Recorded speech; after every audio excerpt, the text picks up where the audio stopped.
much. One of the issues that one of the classes sort of wrestled with that we can begin our conversation with is a sense of what does CRS mean, do you think, when it says making a more just society is a way of peace building? How can we interpret the term what a just society is?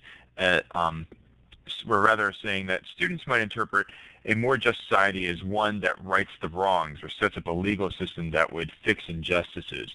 How do you see sort of these terms?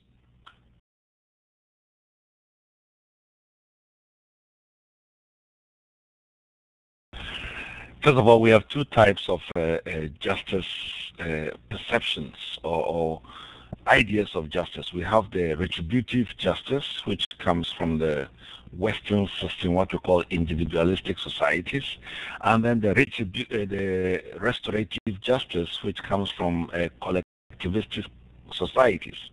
And this is very simple. In the African context, in most societies that live in a collectivity, they are interested in the whole, the balance both in the environment and in the community.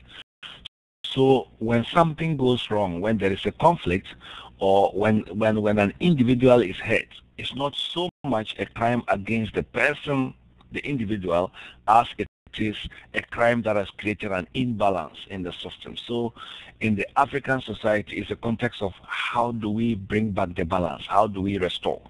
In the Western society, it's about a crime that is committed, and it's about punishment. How do you give a just punishment for the crime?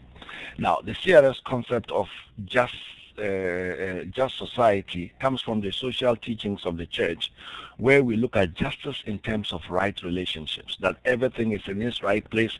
This is how we are supposed to relate to each other. We relate that way. These are the structures and systems that function and live properly.